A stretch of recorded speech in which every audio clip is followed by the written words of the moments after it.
Una nación se define por el carácter de su gente, el color de sus paisajes y el sabor de sus tradiciones, pero también por el tamaño de los retos que enfrenta.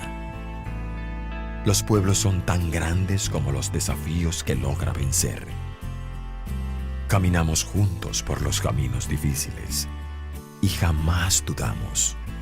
Soñamos juntos un sueño de dignidad y prosperidad, y cada paso fue una conquista. Ahora estamos aquí, mirando al futuro, soñando en nuevos sueños. Nos empuja el talento, la voluntad y el compromiso de todo un país que le encantan los retos. Fortísimo el aplauso. Yo no sé a ustedes, pero cuando veo estas imágenes, yo me emociono. Son tantos momentos de la historia que pasan por mi memoria, y creo que es la mejor forma de comenzar este encuentro en el que estamos celebrando los 40 años. 40 años hace de que en la sede de la Organización de los Estados Americanos, en esa fotografía que recorre la historia, aparece Alejandro Orfila, secretario general de la Organización de Estados Americanos en el centro, aparece el general Omar Torrijos, aparece el presidente de los Estados Unidos, Jimmy Carter, firmando los tratados del Canal de Panamá.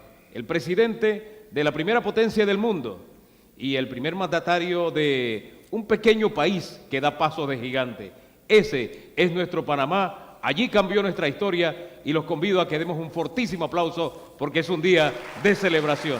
7 de septiembre, año 1977. Y qué buena excusa para encontrarnos y recordar la historia y también mirar hacia el futuro. Recordando un poco a uno de los escritores que más le cantó a la patria, Francisco Chanmarín, comparo el país con un árbol de mango. Y hoy tal vez la juventud ve ese país que se cosechan los mangos, que es la riqueza que viene de ese principal activo, que es el Canal de Panamá. Pero para que se produjera esa cosecha, hubo que sembrar ese mango. Ese árbol tiene raíces, que es la historia. Y para seguir cosechando, hay que mirar hacia el futuro. Tendremos un encuentro entonces para mirar la historia, pero ¿por qué no? También mirar lo que vamos a hacer con el principal activo de nuestro país, el Canal de Panamá, en esta celebración de los 40 años de los tratados del Canal de Panamá. Primero, comencemos con la historia. Veamos el siguiente informe. En el año 1903, con la firma del Tratado Jaibuno-Varila, el gobierno de los Estados Unidos adquiere los derechos para construir un canal interoceánico por Panamá. Un tratado a perpetuidad que ningún panameño firmó y que segregaba una franja de tierra de nuestro territorio, a partir de ese momento gobernada por los Estados Unidos y llamada la Zona del Canal. En las décadas siguientes, nuestro pueblo hizo ingentes esfuerzos por revisar dicho tratado, y aunque se lograron algunas modificaciones, los resultados nunca fueron favorables a nuestras exigencias de soberanía. En diciembre de 1959, Dwight Eisenhower, presidente de los Estados Unidos, reconoce que la bandera panameña debe ser izada junto a la estadounidense en algunos lugares civiles de la zona del canal. Las negociaciones se consuman en el acuerdo firmado por Roberto F. Chiari y John F. Kennedy en 1963. Sin embargo, dicha decisión es ignorada dentro de la zona del canal. Y el 9 de enero de 1964, estudiantes del Instituto Nacional de Panamá pretenden izar la bandera y cantar el himno nacional al lado del asta colocada frente a la Escuela Superior de Balboa. Aquel gesto patriótico de nuestros jóvenes fue rechazado por los colonos estadounidenses Ossonians, lo que desencadenó enfrentamientos que se sucedieron durante los días 9, 10, 11 y 12 de enero de 1964 en las ciudades de Panamá y Colón, con un saldo trágico de 22 panameños muertos y más de 600 heridos. 9 de enero, Día de los Mártires.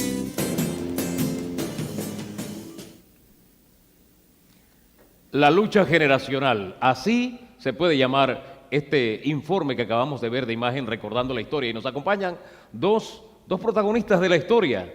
Me complace compartir esta mañana ante ustedes y los televidentes con el profesor Luis Navas Pájaros y con don Carlos Arellano Lennox. Buen día a los dos, bienvenidos. Buen día. Buenos días.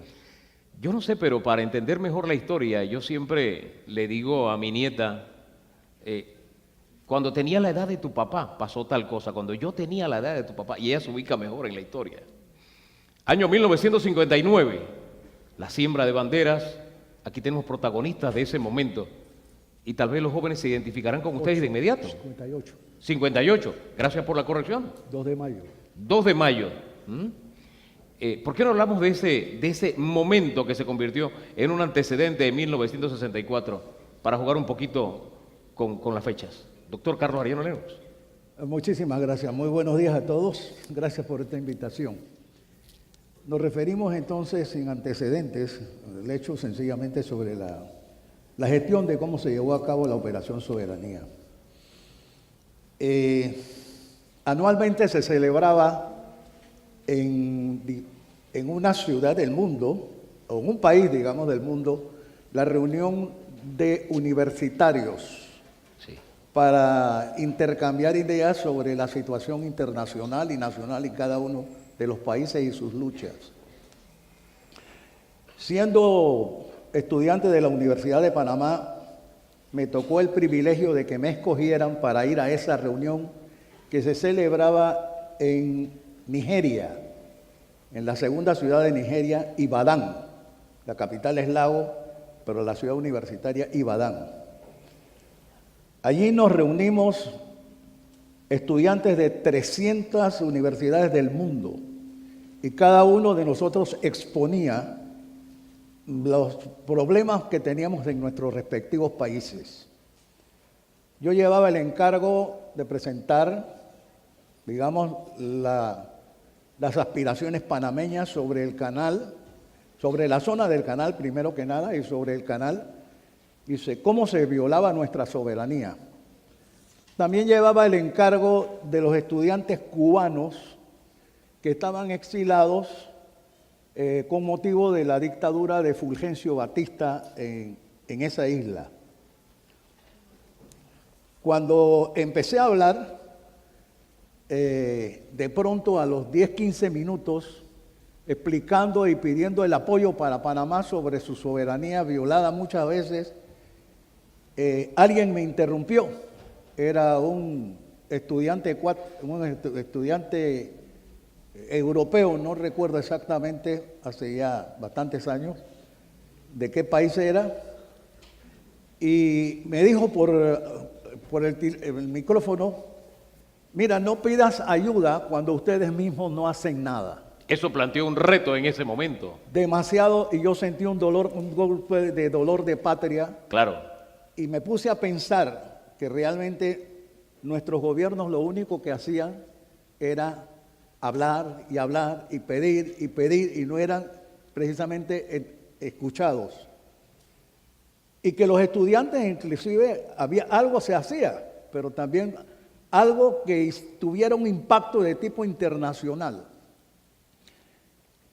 Cuando regresaba de allá, digamos con esta inquietud, no habían jets entonces. ¿Cuánto tardó ese viaje? Como 3 días en llegar a Panamá otra vez. Mientras tanto, con varias escalas, acepté ser candidato para la presidencia de la Unión de Estudiantes Universitarios. Y gané. Para muchos de los que son jóvenes, quiero explicarles que entonces las actividades universitarias y escolares empezaban en mayo, el día 2 de mayo.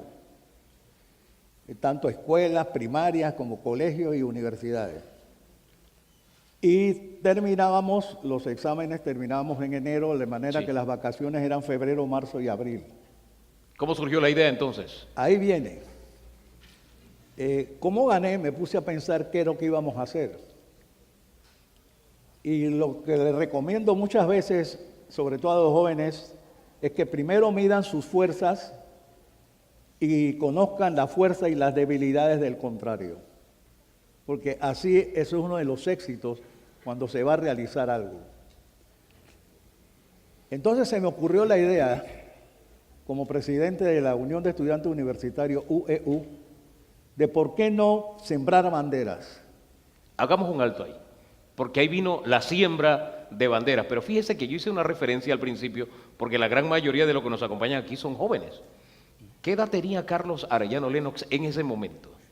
23 creo que era. 23 años. 24 años. Y para que se ubiquen, Carlos Arellano Lenox y toda esa generación iba a sembrar banderas prácticamente en otro país, porque así actuaba Estados Unidos, como si fueran soberanos en este lugar donde nosotros nos encontramos en este momento, por ejemplo, porque el escenario del 9 de enero fue aquí a unos metros nada más. Entonces, para seguir con el tema de la siembra de banderas, permítame a los jóvenes decirles quién es Carlos Arellano Lenox, porque le dije que es un protagonista de la historia. Él nació en la ciudad de Panamá, obtuvo la licenciatura en Biología y Química en la Universidad de Panamá y su maestría en Oceanografía General y el doctorado en Ciencias Marinas de la Universidad de Marsella, Francia. Destacado dirigente estudiantil y presidente de la Unión de Estudiantes Universitarios, y saben cuándo fue elegido, cómo fue electo. Fue uno de los organizadores de la Operación Soberanía en mayo 1958. Actualmente es catedrático de las universidades Santa María la Antigua, Escuela Náutica Nacional y la Columbus University. Fue director nacional de Recursos Marinos, director del Centro de Ciencias del Mar de la Universidad de Panamá, decano de la Facultad de Ciencias Náuticas y vicerrector de Investigación y Posgrado de la Columbus University, diputado a la Asamblea Nacional, consultor de la FAO. Entre sus diversas publicaciones sobresalen sistemática de las poblaciones pelágicas y bentónicas en la Bahía de Panamá, zooplancton en el Canal de Panamá y zooplancton en el Caribe panameño. Cuando él era joven como ustedes, fue a sembrar banderas en mayo de 1958. Nos contó el antecedente. ¿Cómo sucedió? Sembrar una bandera era un delito. Eso era un delito. No se permitían las banderas panameñas a menos que los norteamericanos dieran el permiso para poder ondear esa bandera y pasearla en un 3 de noviembre, un 4 de julio, que dicho sea de paso, hasta el 4 de julio aquí lo celebraban, era día de fiesta nacional. Era increíble las cosas. Entonces yo me puse a pensar, digo, bueno, pues esto es hacerlo con muchas reservas, efectivamente, porque me daba cuenta que cada vez que se intentaba hacer algo, por decirlo así, la policía soneíta y el ejército los estaba esperando. Quería decir que alguien infiltraba la noticia de lo que se iba a hacer.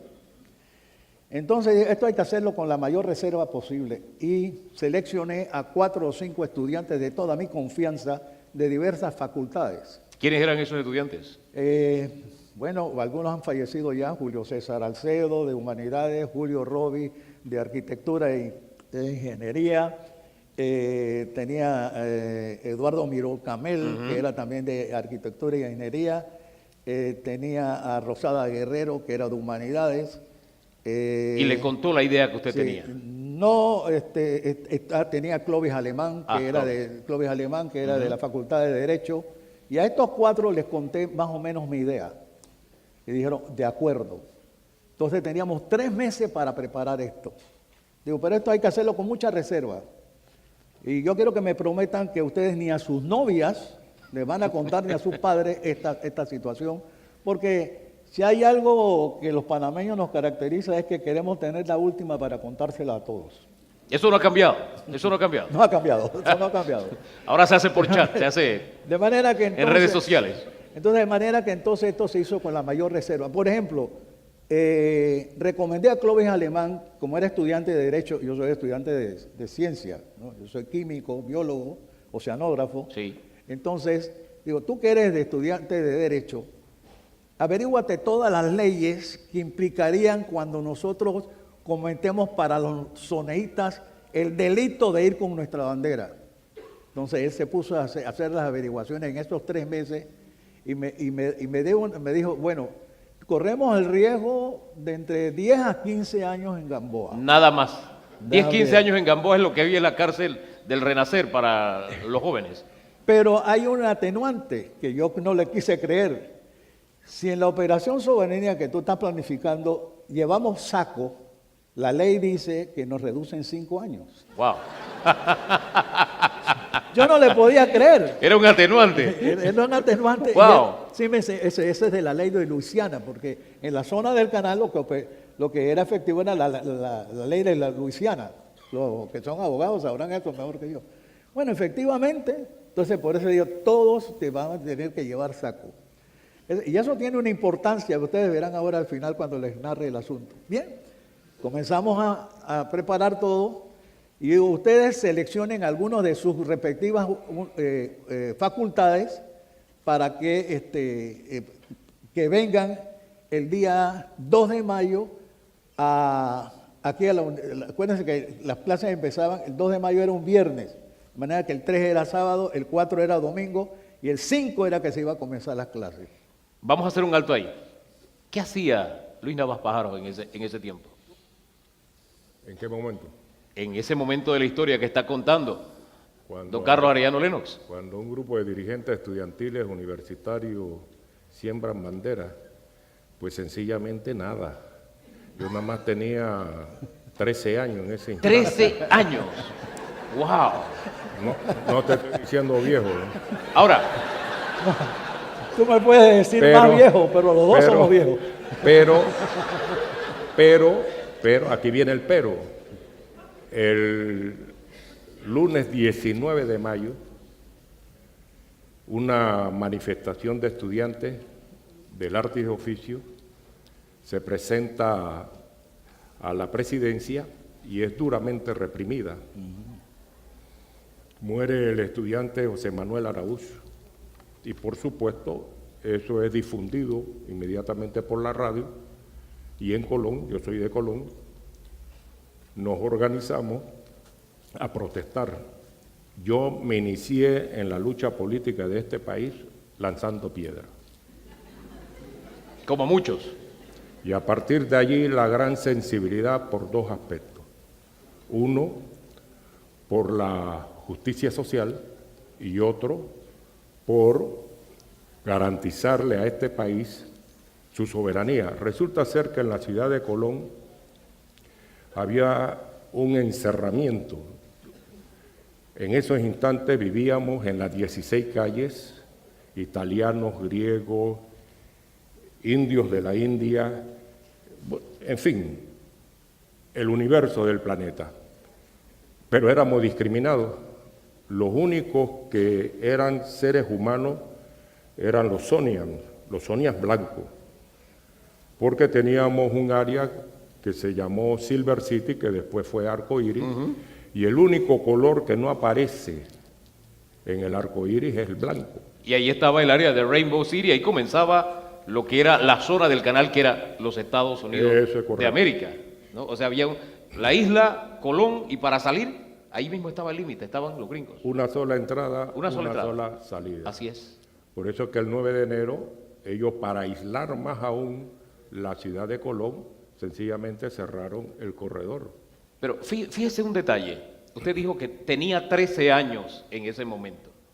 Y yo le confieso algo, cuando se firmaron los tratados Torrijos-Carter, yo tenía 12. Y ese momento me marcó tanto, hubo una cobertura especial, me acuerdo de don Mario Velázquez, y ese fue el momento que me marcó a mí para ser periodista. Yo lloré viendo esa transmisión. Esa fotografía que está aquí al fondo, a mí me impactó, porque nosotros, parte del ser nacional, a los 10, 13 años, 15, 20 años, por eso trato de ubicar a los jóvenes en la edad que ustedes tenían, parte del ser nacional era ese dolor de que nuestra patria estaba partida en dos. Entonces, ir a sembrar banderas tenía un gran valor en ese momento. No solo que te enfrentabas a la posibilidad de cometer un delito, porque estabas en territorio de otro país, sino tener el valor a esa edad de hacer cosas. Y es lo que trato de transmitirles. A su edad, ustedes tienen dentro de sí la potencialidad de hacer cosas como hicieron estos jóvenes en su momento. Creo que merecen un aplauso, ¿no?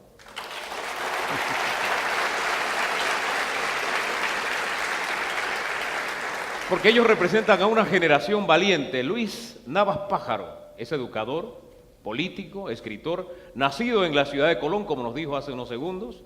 Él exuda, ¿verdad?, por todos los poros lo colonense.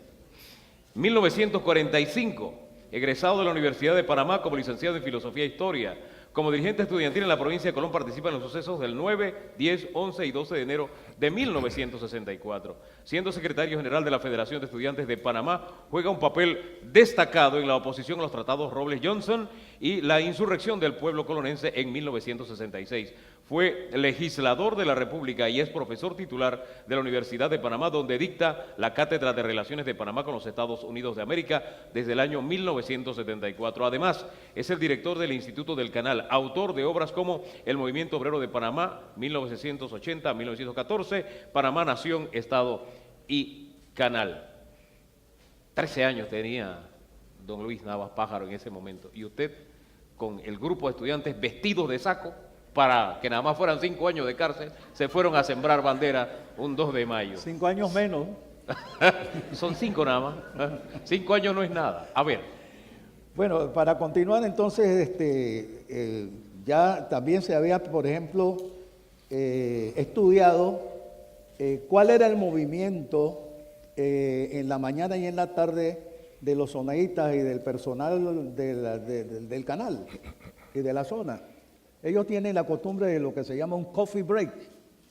El coffee break lo hacían a las 10:15 y en ese momento todo el mundo, casi todo el mundo, excepto policías, bomberos, se iba al coffee break, de manera que quedaban fuera de sus respectivos puestos. Entonces yo pensé, dije, esa es la hora que tenemos que hacerla. Había toda una estrategia montada, ¿se dan cuenta? O sea, no fue ir a hacer algo.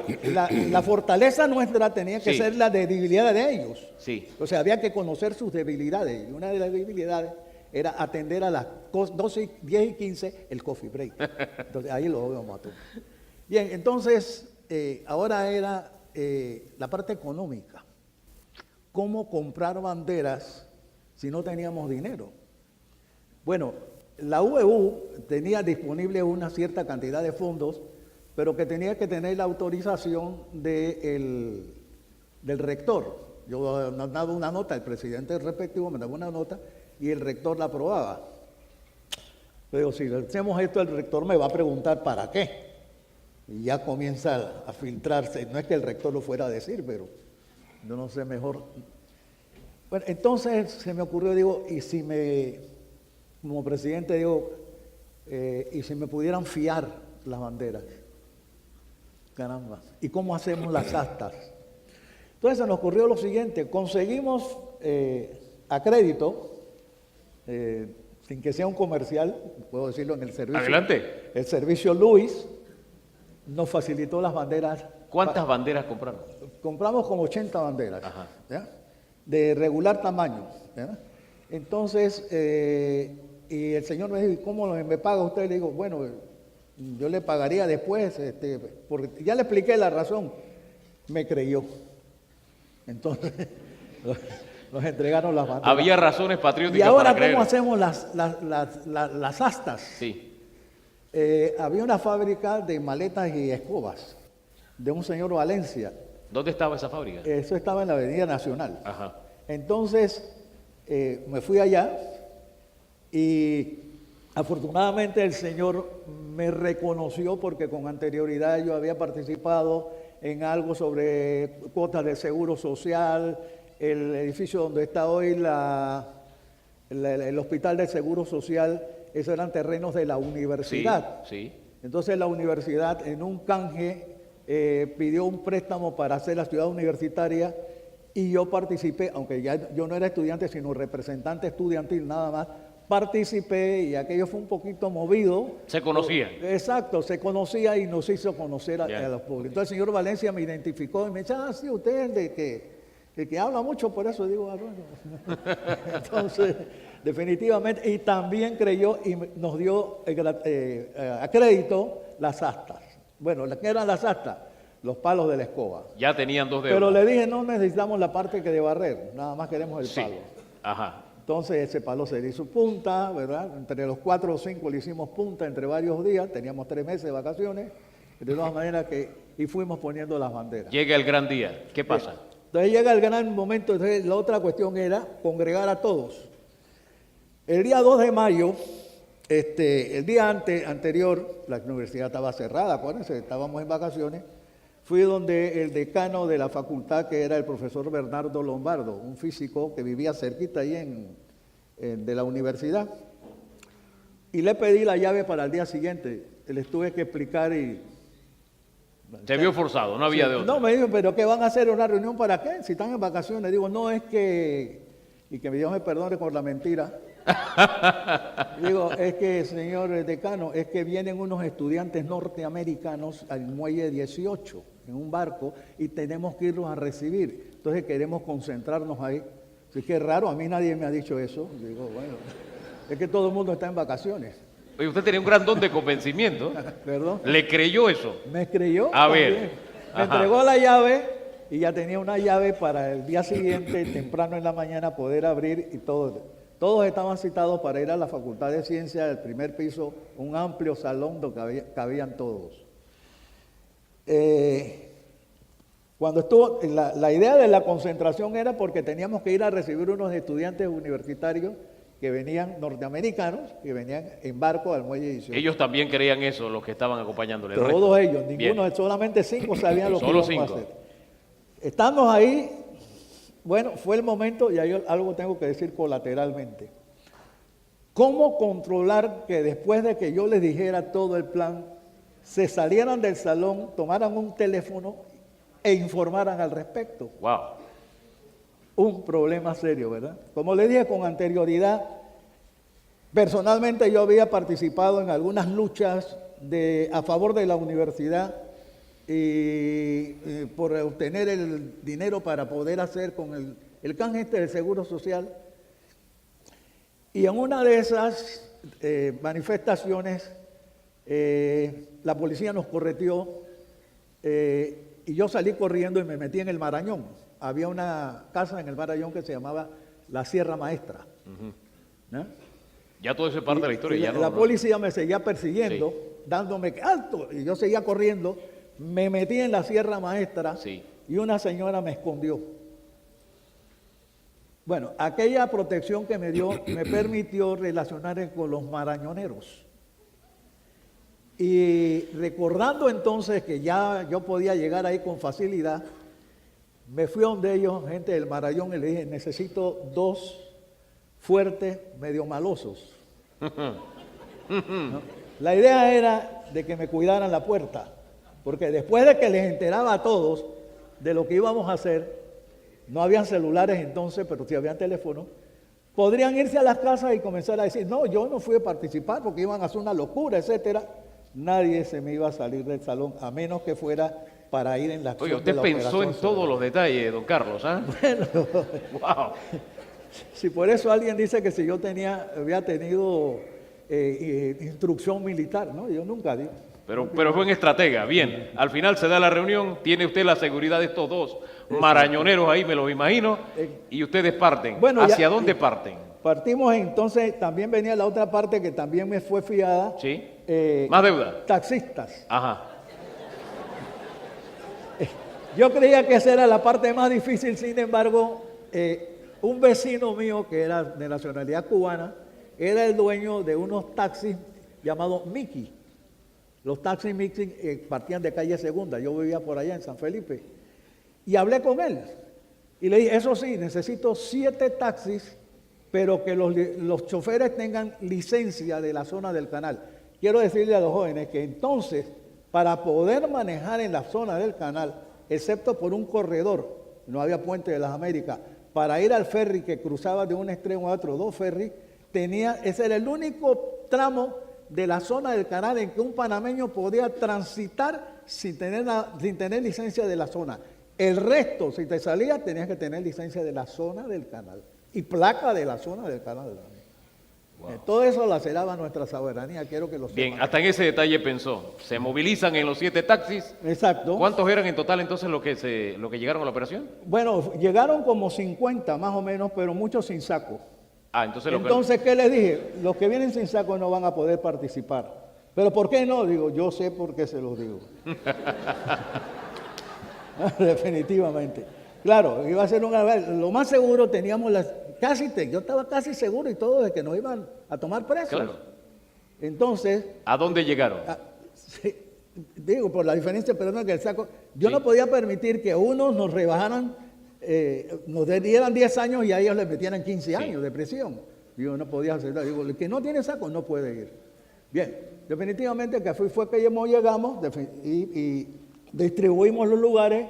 frente a los cuarteles de policía, frente a los que eran los fuertes de ellos, de militares, en las principales avenidas de Balboa, de Ancón, de Diablo. Pero yo como presidente me reservé el derecho como presidente de venir aquí, allá, al Administration Building. Al edificio de la administración. El edificio del otro lado, y ahí entonces pude el honor de poner la bandera panameña acompañado con Ricardo Ríos y Félix Espinosa. ¿Qué sintió Carlos Arellano Lennox al sembrar esa bandera panameña en un territorio nuestro en el cual no éramos soberanos, en el cual no ondeaba una bandera nacional? Bueno, la satisfacción de poder ver mi bandera ondeando ahí en ese momento, y definitivamente los norteamericanos chifleándonos, diciéndonos Panamanian go home, imagínense. Echándonos de nuestra casa. Estando en nuestra casa y nos decían Panamanian go home. No, pero lo que sí me dio un poco de tensión fuerte fue cuando el policía que estaba ahí, creo que todavía hay uno, ¿verdad? Permanente. Sí, pero es panameño ahora. ¿Es panameño ahora? Sí, ahora es panameño. Este no era panameño. Corrió hacia nosotros y echó mano a la pistola, y la sacó, y ahí fue el momento en que yo me quedé viendo aquello, digo, este hombre nos va a matar. Y en eso sonó el teléfono. Y el hombre se fue retrocediendo, se volvió a poner la pistola en la cartuchera, y yo le escuché cuando dijo en inglés, no, si ya están aquí. La información de inteligencia llegó tarde. La policía estaba allá abajo, donde ahorita mismo está la policía, de manera que nosotros estábamos prácticamente encerrados, de ahí no había escapatoria. Pero en ese tiempo, nada más, permiso Hugo, yo creo que en todos los tiempos debe ser así. El que es el dirigente es el primero que tiene que ir y al puerto más peligroso. Y por eso fue que dije, deme en ese puesto a mí como presidente de la URU. Es un momento de la historia que merece que la reconozcamos con un aplauso.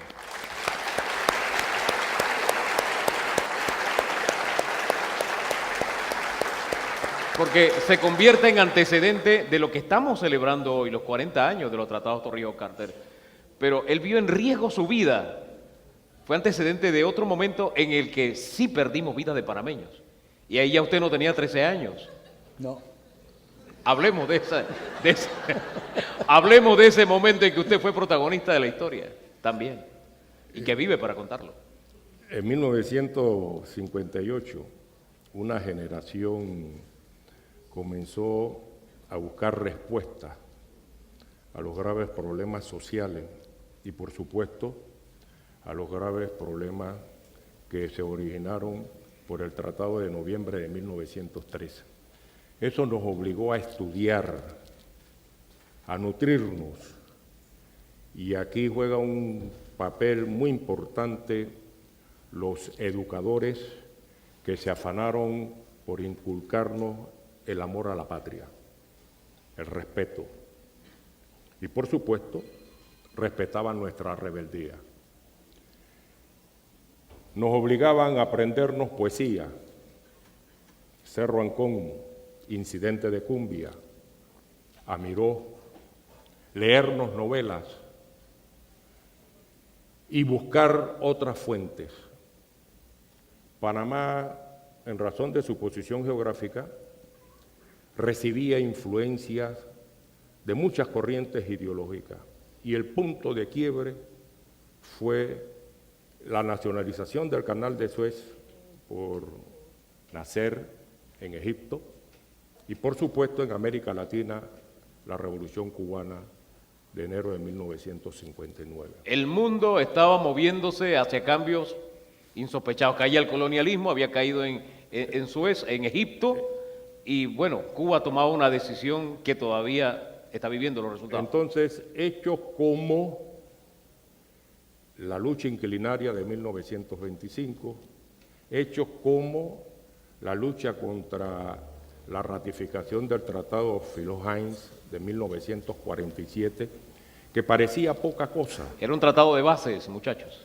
Que parecía poca cosa, pero resulta ser que la juventud de aquel entonces le impidió a la potencia atómica emergente, a la potencia militar emergente como era y es los Estados Unidos la no ratificación de un tratado que le entregaba bases militares fuera de la zona del canal.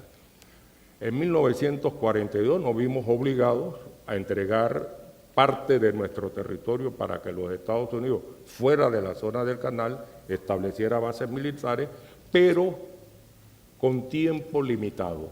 Tenían que entregarnos esas tierras un año después de la firma del armisticio.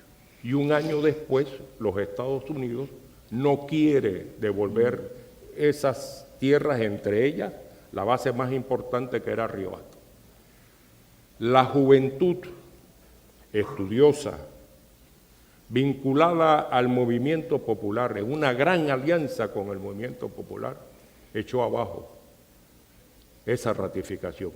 Entonces ese hito nos alimentaba, esa experiencia de generaciones anteriores para que el territorio que habíamos entregado a perpetuidad, nosotros no somos conscientes de lo que hemos hecho.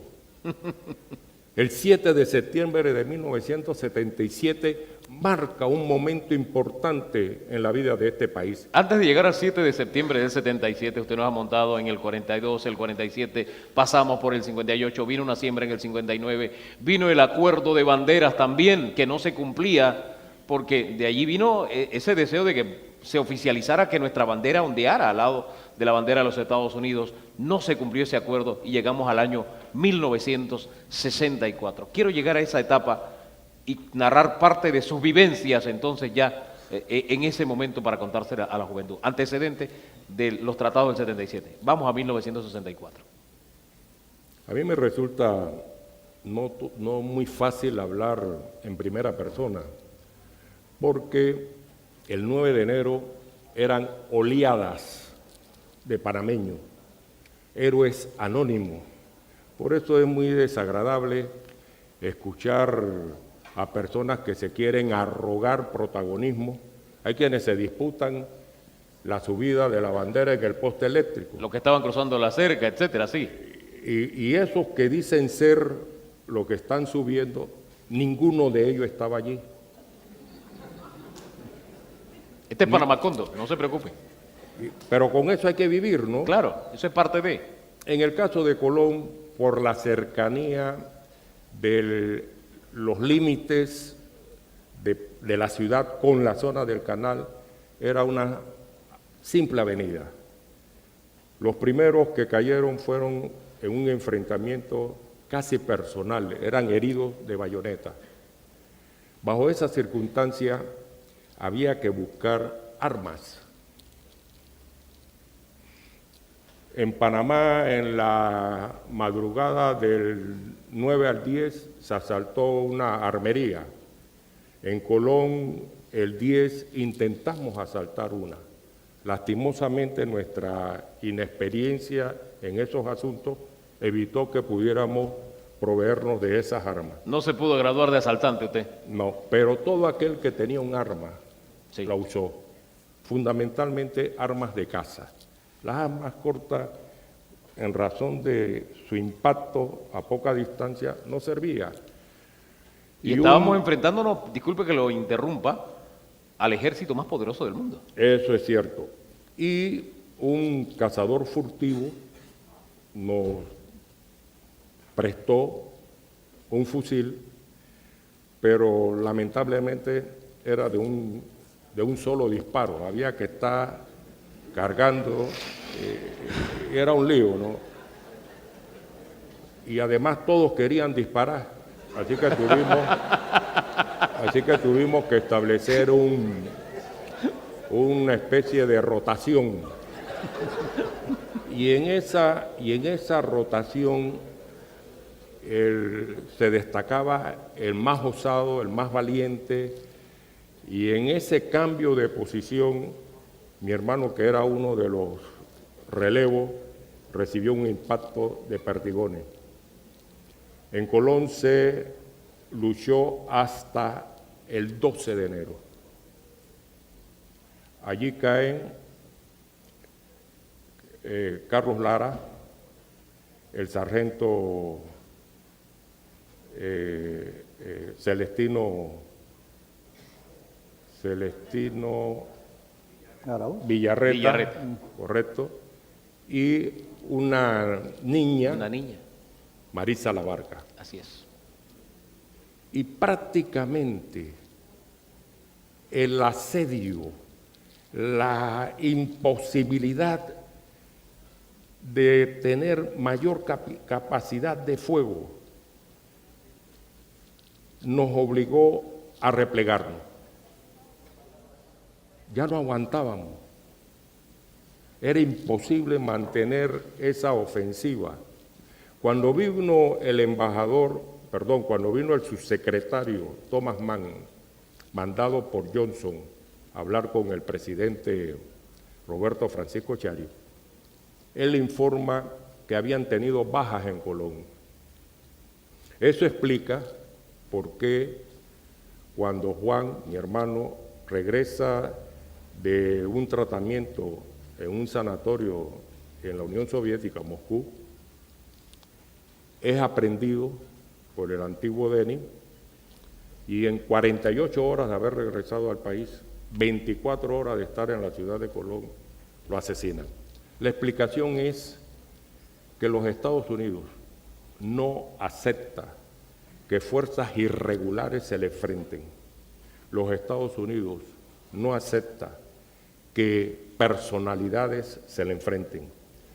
Por ello, quienes estábamos por la lucha soberana, sabíamos que teníamos prácticamente tres caminos: el encierro, prisión, la muerte y, por supuesto, quedar sentenciado socialmente e inhabilitado socialmente. Resumir en una hora toda la lucha generacional, como la llamó Omar Torrijos, es difícil. Y he optado por tomar estas dos fechas, el de la siembra de las banderas y el 9 de enero de 1964, solo como referencias, porque al final fueron dos movimientos que tenían características distintas, pero había un objetivo que era el mismo: recuperar la zona del canal. Yo te diría una cosa que es importante. A ver, añádame. Nosotros estamos en el bicentenario Sí. del natalicio de Justo Arosemena. Él fue nuestro mentor ideológico, fue uno de nuestros mentores para esa juventud. Y él advirtió con una gran certeza que aquí en Panamá teníamos suficiente riqueza para que todos los que habitábamos en el Istmo de Panamá no se sintieran excluidos. Aquí hay un extraordinario pensamiento que quiero que los jóvenes lo mediten, lo analicen, por las circunstancias que estamos viviendo. Omar Torrijos encabezó un movimiento que recogió toda esa aspiración. Si Omar Torrijos no hubiese existido, no se hubiese atrevido a enfrentar el colonialismo y haber destruido el colonialismo en este país, una generación se hubiera inmolado. Probablemente yo no estaría aquí, probablemente Arellano tampoco. Es decir, no hubiese cabido otra alternativa Que la insurrección armada. que la insurrección. Y cuando Torrijos dice que había una disposición a vaciar el lago Gatún, téngalo como cierto. Eso no es especulación. Y no solamente lo había preparado a nivel de la propia Guardia Nacional, también le había dado esa tarea a otros grupos, tanto nacionales como internacionales. Es decir, que él sabía a lo que se estaba enfrentando.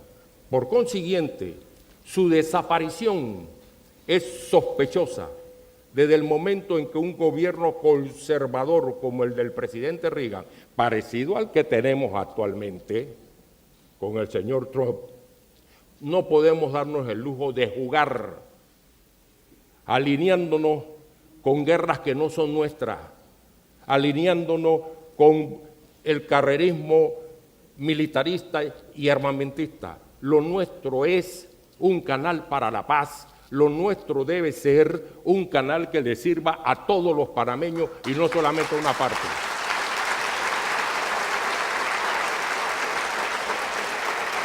Y creo que la reflexión es importante, no solamente haciendo la analogía de la historia, sino que este canal nos costó sangre a los panameños, nos costó vidas humanas. Entonces, ¿por qué no un canal para la paz? Pero volviendo al tema de la mirada histórica que nos tocaba con ustedes, les decía que tomé esas dos fechas, porque ustedes fueron protagonistas, pero hay muchas fechas más, porque al final estos fueron dos peldaños en un largo camino, dos pasos en un largo camino, y traté también de vincular a los jóvenes que se los imaginaran a ustedes también jóvenes, sin tantas canas, sin el bastón, y teniendo en cuenta el momento histórico y ubicándose ustedes en qué pueden hacer ustedes hoy, mirando hacia el futuro, porque el país todavía tiene retos respecto al Canal de Panamá. Pero teniendo eso como mar de fondo, yo quisiera que me dejaran una reflexión adicional, no solamente a futuro, como la ha hecho ya don Luis, sino incluso rescatando algunas fechas, que son muchas que se nos han quedado, en el tintero, porque recordemos, nuestro país se hizo república con una independencia que nació tullida, ¿verdad? Y la hemos ido, y caminamos hoy más o menos con paso firme, pero todavía nos falta por hacer. Comienza usted, don Carlos Arellano Lerox. Bueno, el deseo de los panameños de lograr siempre su soberanía, ya fuese en una época o en otra, ha sido constante. Todos ustedes conocen sobre el incidente de la tajada de Sandía, cuando éramos la Nueva Granada. Y como yo no soy bueno en la memoria de las fechas, aquello pues ocurre el 15 de abril de 1856. Ya ahí un panameño comienza a decirle mis 5 centavos. ¿Y qué le contesta al norteamericano? Yo hago lo que me da la gana aquí. Fíjense de entonces. No podemos mencionarlo todo por razones de tiempo, pero me gustó cuando un día leí, por ejemplo, que siendo gobernador, y estoy seguro que muchos de ustedes, como panameños como yo, no lo conocen, siendo gobernador de Colón, el doctor Juan Demóstenes Arosemena inició con la bandera de Panamá el rescate de la estatua de Cristóbal Colón que España había donado a Panamá. Pero como vino el asunto de la segregación, de la delimitación de límites, la estatua queda dentro de la zona del canal. El reclamo de los panameños es que le regresaran, ya independizados, nos regresaran la estatua. Y los norteamericanos no lo aceptaban, querían quedarse con la estatua. ¿Sabe lo que hizo el gobernador? Después presidente de la República, organizó una manifestación con la bandera, rescató la estatua y la pusieron en territorio panameño. Desafortunadamente, la segunda puesta de estatua de Colón la hicieron frente al Hotel Washington, sí, que también quedó en jurisdicción soneíta.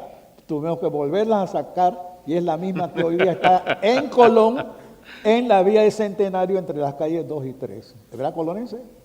Cierto. Un día le pregunté yo a un panameño así, bastante ilustrado, ¿tú conoces el incidente del Cornetín en Chorrillo, donde hubo muertos por defensa de la soberanía? No tenía idea. Y estoy seguro que muchos de ustedes están preguntando de qué está hablando. Es que se lo iba a preguntar.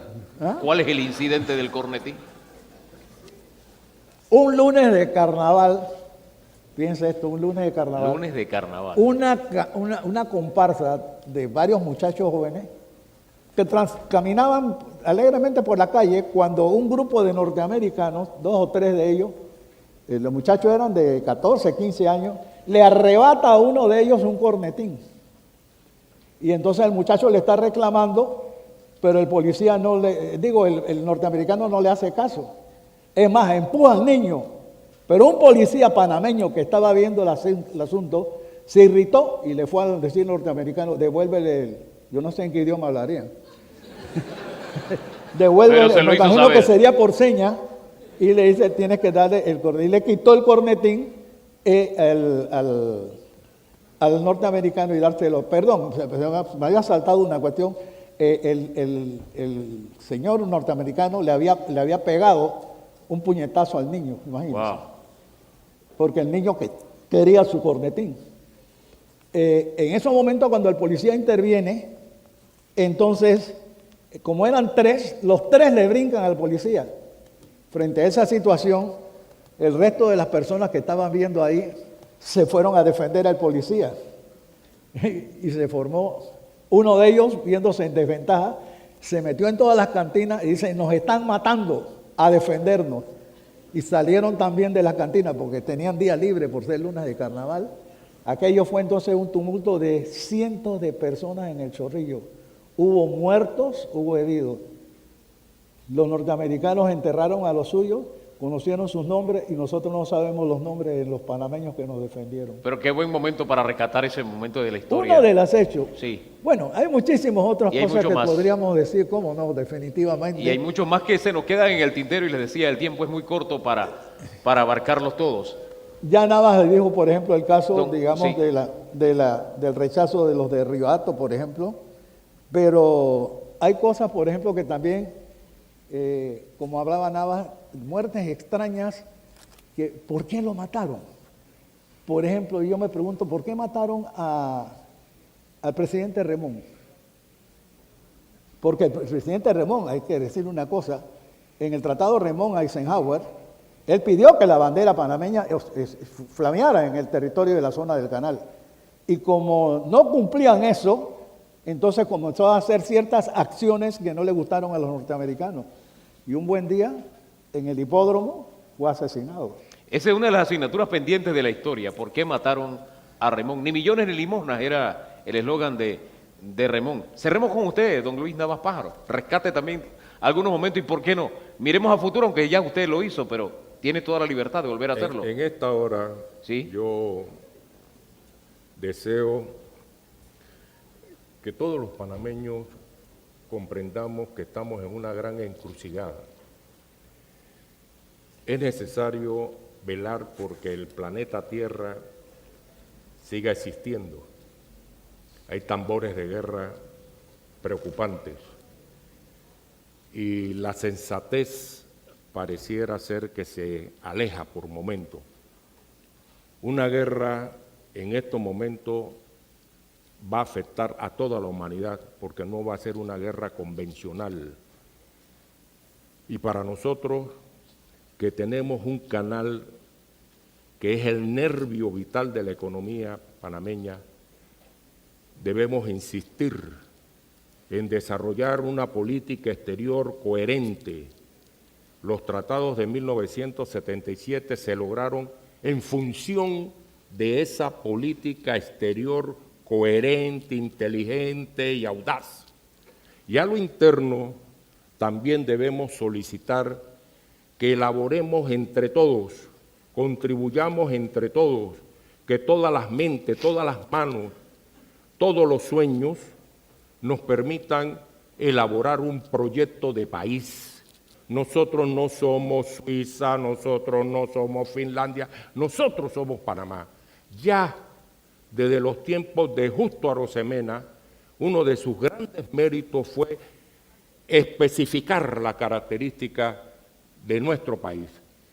Esas dos cosas, ese proyecto de nación que le compete a todos los panameños, debemos irlo apurando porque estamos llegando tarde. La sociedad panameña de hoy no va por buen camino. La sociedad panameña de hoy requiere a futuro un desarrollo incluyente y un desarrollo sostenible y que le sirva a todos. Y ese gran reto es asumido por la juventud. Por eso le creaba el vínculo entre lo que hacían estos dos caballeros jóvenes y lo que tienen como tarea ustedes, como jóvenes en este momento. Algunos siendo un pelado todavía, 51 años como yo, tantas tareas que tenemos por delante. Lo estoy hablando en serio. Porque fíjese una cosa. Hace un rato hablamos de un incidente de carnaval y se dice mucho que lo único que el panameño se toma en serio es el carnaval. Y una muestra de que no es cierto es que ese lunes de carnaval nos tomamos en serio nuestra soberanía defendiendo a un niño al que le habían quitado un cornetín, pero que representaba a ese país al que le habían despojado de su principal riqueza, que es el explotar su posición geográfica. Y eso se logra, que llega a nuestras manos cuando se firman los tratados del Canal 1977. Hoy estamos celebrando esos 40 años. Hemos tenido esta primera visión histórica, pero vamos a tener un asomo también a qué pasó previo a la negociación, durante la negociación. Es la siguiente etapa histórica y quiero que despidan con un fuerte aplauso a los primeros protagonistas de esta mañana, don Carlos Arellano Lennox, don Luis Navas Pajaro, gracias por haber estado aquí esta mañana.